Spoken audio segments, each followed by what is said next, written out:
मगरबी बंगाल में तकरीबन 200 साल से और उससे ज्यादा हम लोग यहाँ पर इसी तरह का दुर्गा पूजा, बकरीद, ईद, मुहर्रम मनाते आए हैं।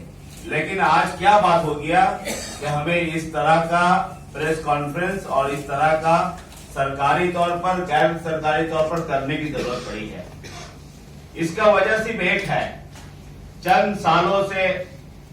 एक सालों से एक सांप्रदायिक ताकत इस मुल्क में और खास करके मगरबी बंगाल में नजर लगाई हुई है कि किस तरह से आपस में हिंदू मुसलमान जो भाईचारगी का जो 100, 200, 500 साल का जो मजबूत बंधन है प्यार मोहब्बत का, उसको तोड़ने के लिए एक कोशिश करेगी। उसी के लिए आज हम लोग यहाँ प्रेस कॉन्फ्रेंस में, प्रेस क्लब में प्रेस कॉन्फ्रेंस कर रहे हैं। और खास करके मैं इस मंच से मुसलमानों को अपील करने के लिए यहाँ बोला गया है। उनको बोलना यह है कि मेरा एक अपील है कि हम करने क्या जा रहे हैं। मेरा क्या ये उत्सव है, बहुत नाच गाना करने का प्रोग्राम है। मुझे कंसेप्ट को समझना हो। देख रहा हूं कि कुर्बानी का पहले दावत चले जा रहा है, पार्टी का हो रहा है, कबाब पार्टी का पहले से दावत हो रहा है, पहले से प्लान बन रहा है। ये नहीं होना चाहिए, बल्कि मेरा दिमाग में ये बात प्रॉफिट मोहम्मद सल्लल्लाहु अलैहि वसल्लम को कि आप अपना सबसे चाहिदा, मैं सब तमाम लोगों को बोल रहा हूँ, सबसे प्यारा चीज को कुर्बानी दीजिए। उन्होंने देखा कि सबसे प्यारा क्या चीज है मेरा, उन्होंने देखा मेरा लड़का जो 90 साल की उम्र में दुआ मांग के अल्लाह ने उसको पैदा किया था, कहा कि इससे प्यारा तो दुनिया में कुछ नहीं है, लगता है अल्लाह ने इसका कुर्बानी मांगा है। और उन्होंने उस बच्चे को लेकर कुर्बानी गाह में जाने लगा। तो ये जज्बा जब तक मेरे अंदर नहीं रहेगा कुर्बानी का, कि मैं अपने औलाद को जिस तरह कुर्बानी करने का अल्लाह ने हुक्म दिया था, अल्लाह ने उस बात को बदल के दुम्बा को रख दिया था और मेरे कुर्बानी को दुम्बा से उस मुकाबला कर रहा है।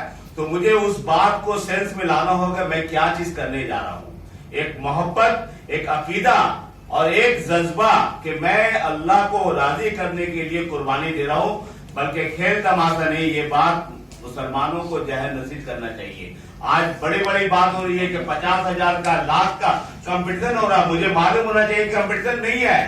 मैं अपनी कुर्बानी को रद्द कर दे रहा हूँ, मैं अपनी कुर्बानी को जाया कर दे रहा हूँ। अगर जब तक वो मकसद कुर्बानी का है कि वो कुर्बानी बिजनेस में कर्ज ले लिए और कर्ज दे चुकाए और नहीं दे पा रहे, आपको कुर्बानी नहीं होगा, पहले आपको कर्ज चुकाना होगा। बहुत कंडीशन, इस्लाम इतना बेहतरीन और इतना सफाफ, इतना प्योर क्लीन है, जिसको समझ कर अगर काम करे तो किसी को तकलीफ नहीं होगा। मेरा कुर्बानी से अगर किसी भाई को तकलीफ होगा, मेरा कुर्बानी नहीं होगा। किसी का जज्बात को, सेंटिमेंट को ठेस पहुंचेगा, मेरा कुर्बानी नहीं होगा। मुझे इस बात को इस मन से मैं तमाम लोगों को पहुंचाना चाहता हूं कि मेरे कोई भी हरकत से, मेरा चिल्लाने से, मेरा नमाज पढ़ने से, लोगों को रोकने से, मेरा किसी भी काम से अगर लोगों को तकलीफ पहुंच रहा तो मेरा वो अमल बेकार हो जाएगा। हम उस मजहब का मानने वाले हैं, मैं अबुल कलाम आजाद के मानने वाले हम लोग हैं, जो आजादी से पहले, मैं 2 मिसाल देकर अपनी बात खत्म करूंगा। आजादी से पहले अबुल कलाम आजाद ने कहा कि अगर ये लाल किला पे 2 फरिश्ता नाजिल हो और मुझे कहे कि मौलाना अबुल कलाम आजाद आपको आजादी अभी और इसी वक्त मिल जाएगी, उसके लिए शर्त यह है कि हिंदू मुसलमान आपस में बंटवारा कर ले। मौलाना आजाद कहते कि अगर ऐसा हो जाए तो मैं कहूंगा कि आजादी मिलने में 100 साल देरी हो, मैं इंतजार करूंगा, लेकिन हिंदू मुसलमान का दस्तबरदार नहीं हो सकता, इनका भाईचारगी को रखने होगा। ये है उसके मानने वाले आज हम लोग यहाँ रह गए। और हम लोग हिंदुस्तान पूछे, जज ने पूछा कि नेशनल असेंबली में आपने क्यों बम फेंका?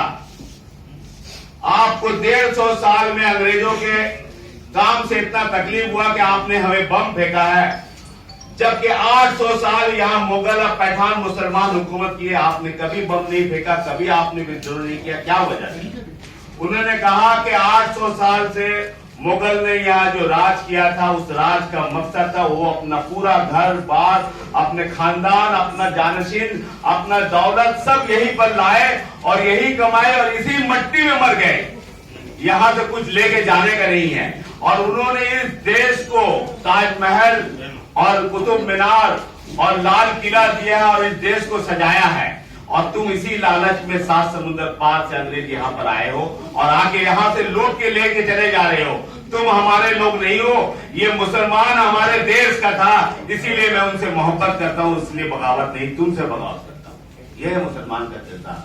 आज हमें भी उसी किरदार को निभाना इस मुल्क में एक बहुत बड़ी जिम्मेदारी मुसलमान और सेकुलर हिंदू की है कि आज हमें सामने आना होगा और इस जो लड़ाई लड़ी जा रही थी आजादी के वक्त में, वो लड़ाई मैं समझता हूँ एक बार फिर शुरू हुई है।